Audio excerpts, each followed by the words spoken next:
E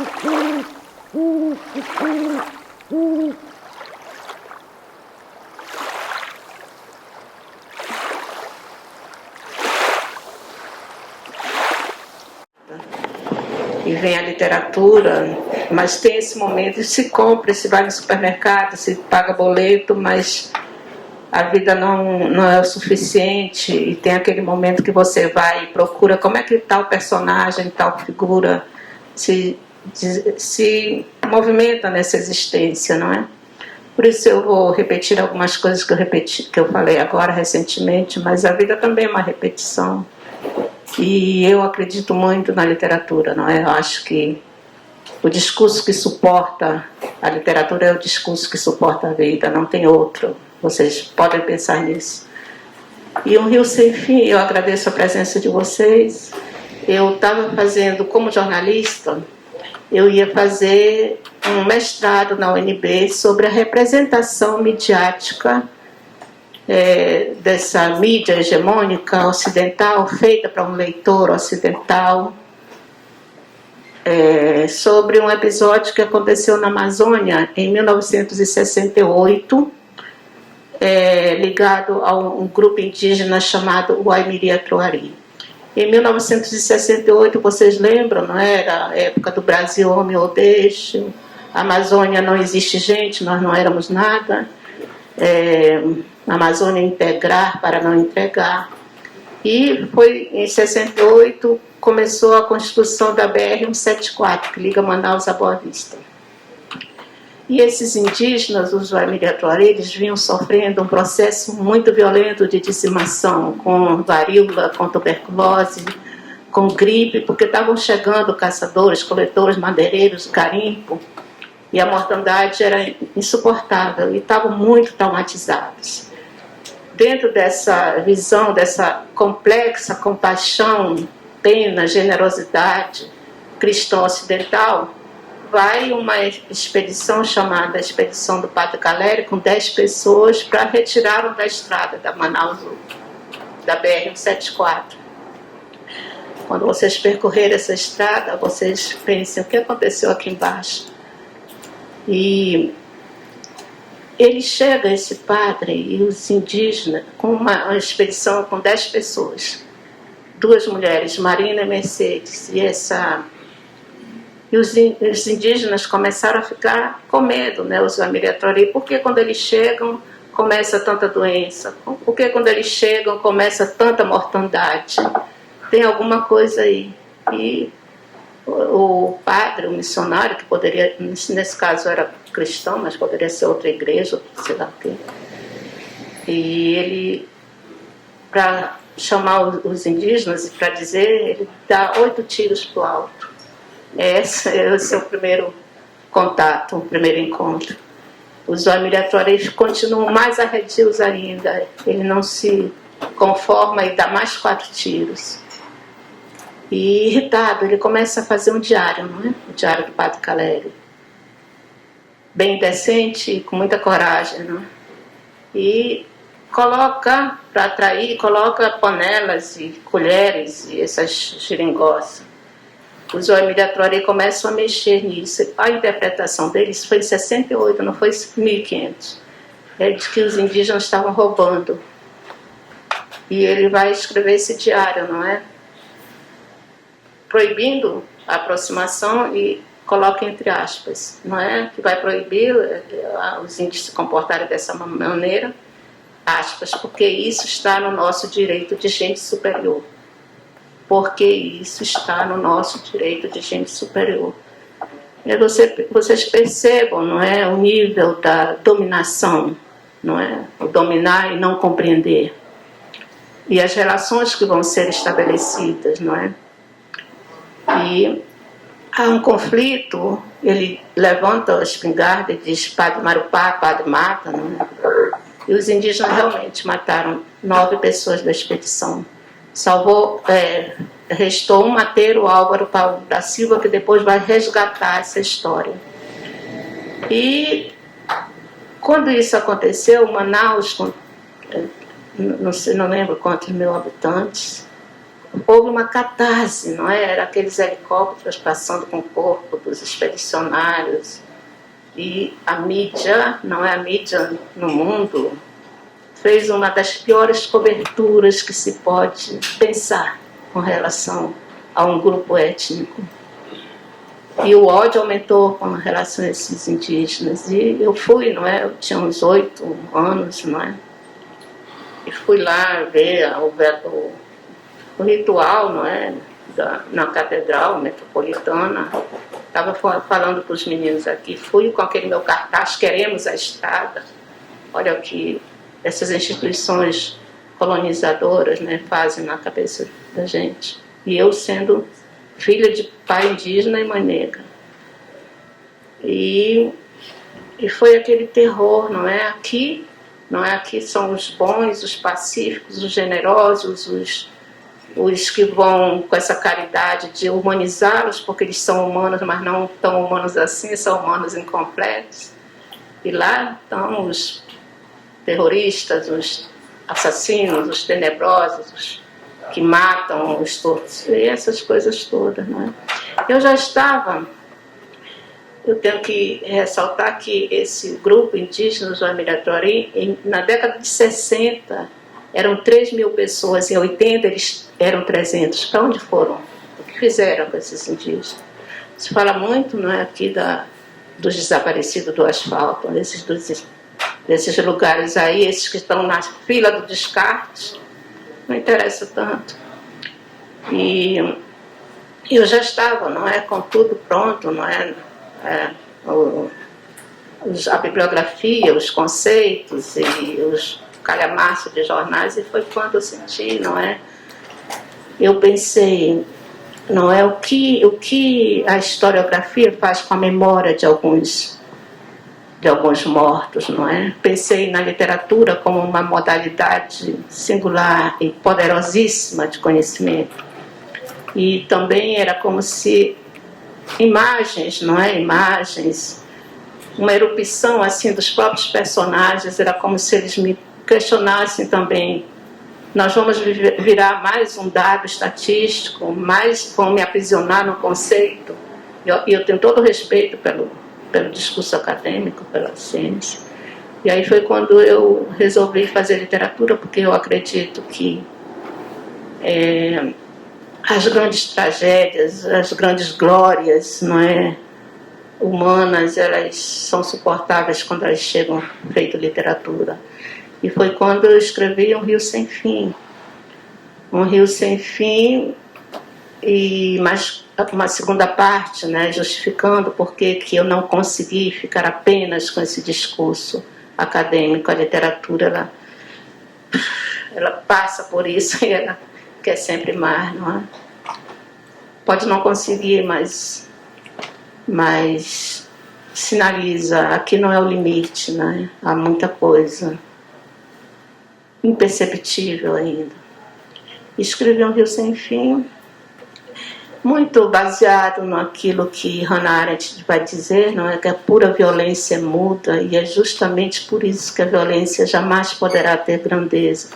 A violência, quando o sujeito é absurdamente aniquilado, sem voz, sem fôlego, sem...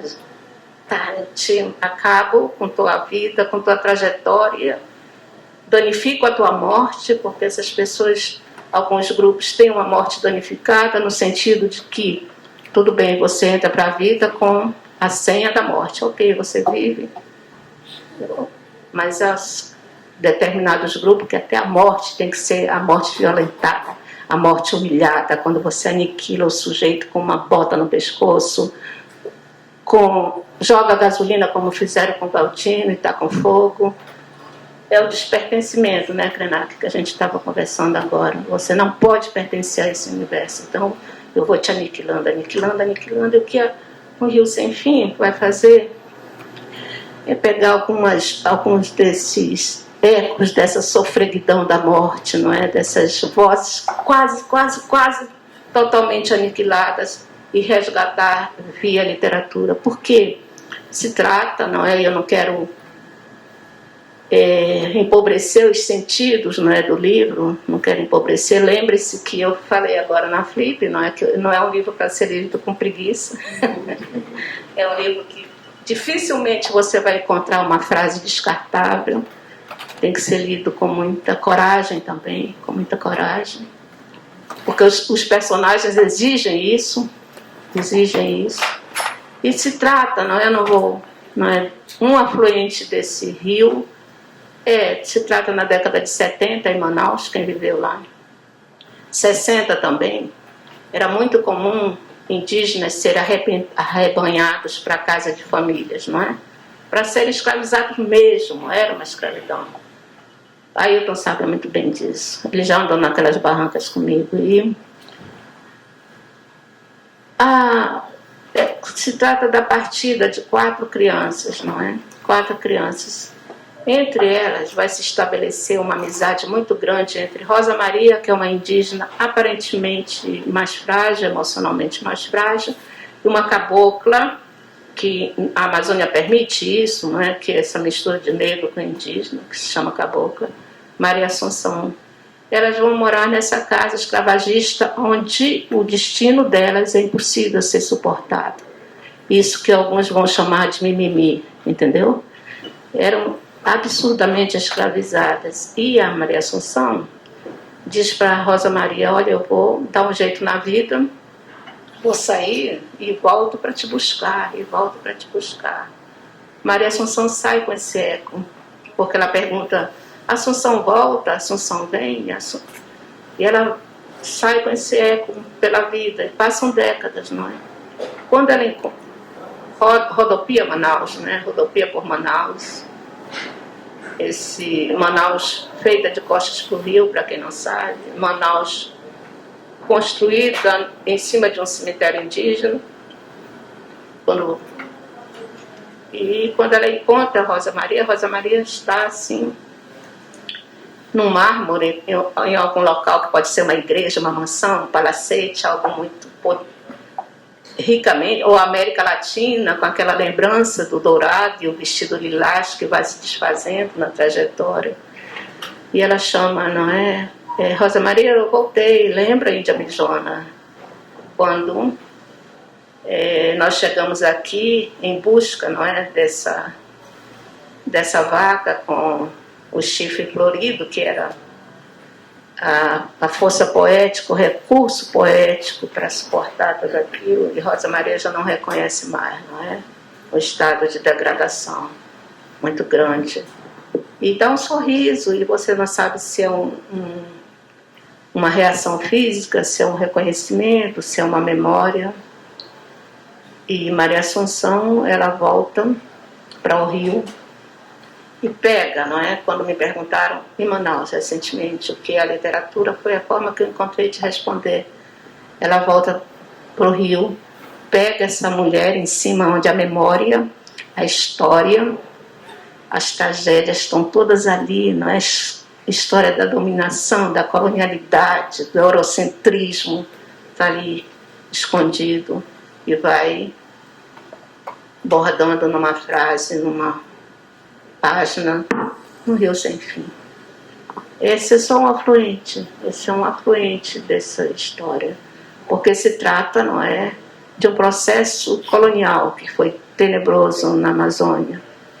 É quando um missionário chega, e aí já é literatura, vem de um mundo com todas as perguntas feitas, respondidas, o mundo completo, o mundo redondo, a única racionalidade para explicar as existências, as vivências, as cosmogonias é o nosso. Ele se defronta com esses grupos diferentes, vem a complexidade religiosa da fé cristã ocidental e, coitados, eu vou civilizá-los, eu vou humanizá-los, eles são inferiores, eles vão se tornar gente, pessoas. Se começa com uma dominação do tempo, do erotismo, dos espaços, e sem querer ele vai abrindo outras frentes, sem querer, às vezes querendo, de destruição. Esse missionário, ele envelhece, Ele envelhece, ele está assim na frente do Rio Negro, esse rio que seca, que enche, vocês devem acompanhar. Vem esse momento onde a literatura, não é, coloca o teu inconsciente no nível do sem tempo mesmo. Ele lembra quando, em algum lugar da Europa, quando ele corria nos jardins e tinha seu instrumento de música, e não é um escravo para colonizar pessoas. Essa é uma questão complexa. Ele não era um escravo com essa obrigação de humanizar ninguém, porque foi um cara que no final dominou, mas não compreendeu, né? Ele tem nesse momento tem uma epidemia, e vocês vão lembrar muito, esse aqui agora do Covid, né? A literatura está sempre sinalizando o devir que vem por aí, não é? E ele não consegue conter uma morte, né? Ele não consegue conter aquelas mortes, ele não consegue voltar ao passado, ele está frente ao rio, é um objeto abjeto, porque outras frentes já entraram, outras religiões, ele se sente frágil, ele sente frio, ele sente fome, ele perdeu aquela força de dominação, ele pega no ombro, ele vai estar num estado que já não é apenas o luto, não é? O luto você supera, aquilo é o estado de melancolia, você perdeu e não sabe exatamente o que perdeu. E ele vai falar: tempo, reduto de mim, larga-me, larga-me. Foi insuportável tudo. E o que a literatura vai fazer nesse momento é você coletar. Coleta essa indígena que ficava na frente de um rio, quando as meninas partiram e só voltou uma delas. E ela pergunta: e as outras, onde estão? E os outros semblantes, o que foi feito? Não é? A narradora vai dar algumas pistas. Há um indígena que tem uma epidemia e ele não quer ser enterrado fora da maloca, né? Porque ali ele acha que fora dali os espíritos vão sentir frio. Na hora da morte ele sente os signos, os símbolos se desmanchando todos. Ele está numa sofreguidão, não é, da morte. E alguém diz: e quem foi aquele? Quem foi que morreu? Ah, foi o pajé Tomás. E o que ele disse? Ah, não disse nada porque não deu tempo. O que a literatura vai tentar fazer no Rio Sem Fim, pega essa sofreguidão, o que poderia ter sido dito não foi, o que não deu tempo, não é? Pega essa pergunta: e as outras onde estão? E as outras onde estão?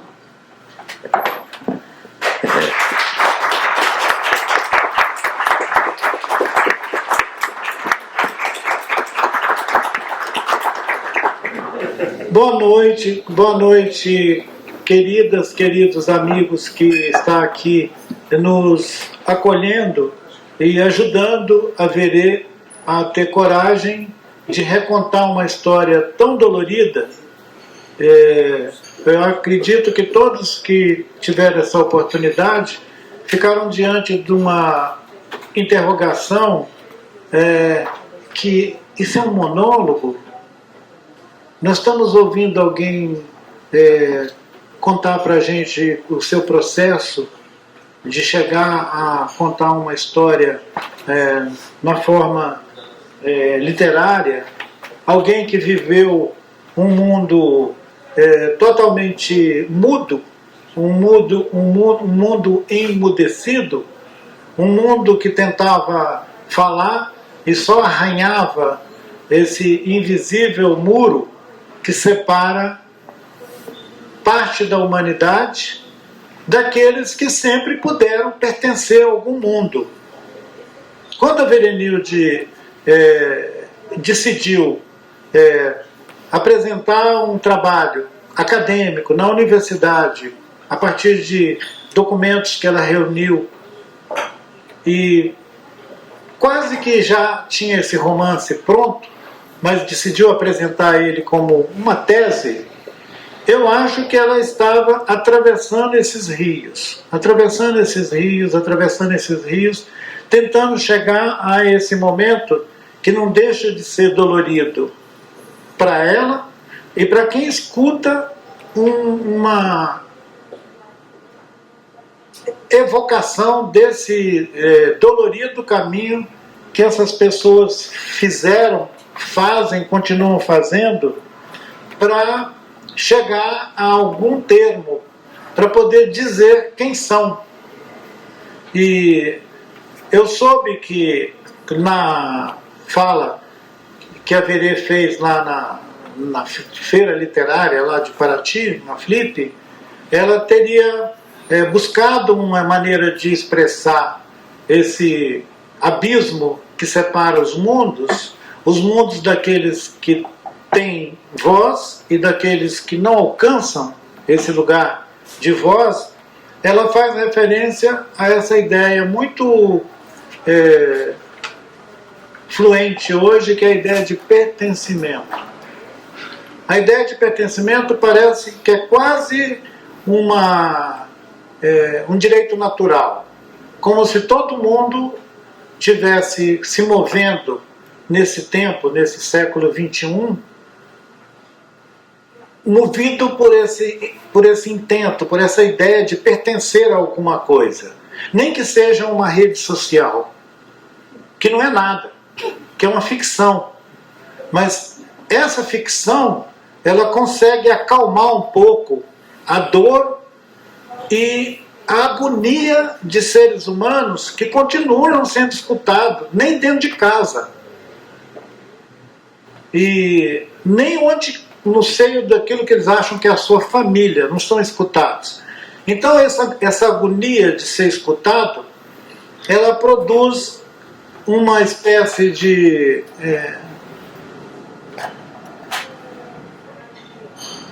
ideia de que todos nós temos que pertencer a alguma coisa, pertencer a algum mundo, a alguma narrativa, a algum campo de existência onde essa dor pode ser acalentada, pode ser diminuída. A Verê usou uma expressão que é despertencimento.